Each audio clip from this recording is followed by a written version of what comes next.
আপনি কি জানেন ভারতের হাওড়া ব্রিজ কিভাবে তৈরি করা হয়েছিল? কিভাবে প্রায় ৭০৫ মিটার লম্বা এক বিশাল স্টিলের সেতু নদীর মাঝখানে একটাও পিলার ছাড়াই আজও অটলভাবে দাঁড়িয়ে আছে? আর কেন ভারতীয় উপমহাদেশে ১৯৩৬ সালে ৫ লক্ষ জীবিত শিশু নিখোঁজ হয়ে গিয়েছিল? ১৯৩৬ সাল, ব্রিটিশ শাসনামল। হুগলি নদীর ওপর একটি স্থায়ী সেতু তৈরির দায়িত্ব দেওয়া হল ব্রিটিশ ইঞ্জিনিয়ার জন স্কটের হাতে। কিন্তু কাজটা মোটেও সহজ ছিল না। তখনকার দিনে আধুনিক যন্ত্রপাতি ছিল না। তার ওপর ঠিক সেই সময় শুরু হয়ে গেছে দ্বিতীয় বিশ্বযুদ্ধ। ইউরোপ থেকে স্টিল সরঞ্জাম আনা প্রায় বন্ধ। নদীর তলায় আবার ভয়ঙ্কর সমস্যা, গভীর কাদামাটি আর তীব্র স্রোত। যে কোনো সময় ব্রিজ ভেঙে পড়ার আশঙ্কা।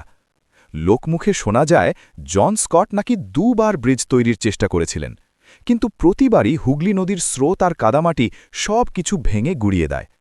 চারদিকে তখন একটাই কথা শোনা যেত যে এই নদীর ওপর ব্রিজ বানানো অসম্ভব। কিন্তু জন স্কট থামবার মানুষ ছিলেন না। অনেকে বলেন এক রাতে নাকি জন স্কট স্বপ্নে দেখেন এক সমুদ্রের দেবী।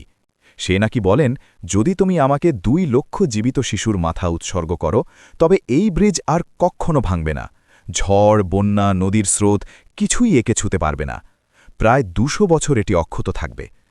এ কথা শুনে জন স্কট স্তব্ধ হয়ে যান। ঠিক ১৯৩৬ সালেই ভারতীয় উপমহাদেশে প্রায় ৫ লক্ষ শিশু নিখোঁজ হয়ে যায়। আজও নাকি তাদের কোনো হদিশ মেলেনি। এটা কি কাকতালীয়, নাকি সেই ভয়ঙ্কর চুক্তির ফল? এই প্রশ্নের উত্তর কেউ নিশ্চিতভাবে দিতে পারে না। ১৯৪২ সালে শেষ হয় হাওড়া ব্রিজের নির্মাণ কাজ, আর ১৯৪৩ সালের ৩রা ফেব্রুয়ারি ব্রিজটি সাধারণ মানুষের জন্য খুলে দেওয়া হয়। প্রায় ৬-৭ বছর লেগেছিল এই অসম্ভব কাজ শেষ করতে। আজও সেই ব্রিজ দাঁড়িয়ে আছে নদীর বুকে মাথা উঁচু করে। আপনাদের কি মনে হয়, এই রহস্যময় কাহিনী কি সত্যি, নাকি শুধু গুজব? কমেন্ট করে আপনার মতামত জানান।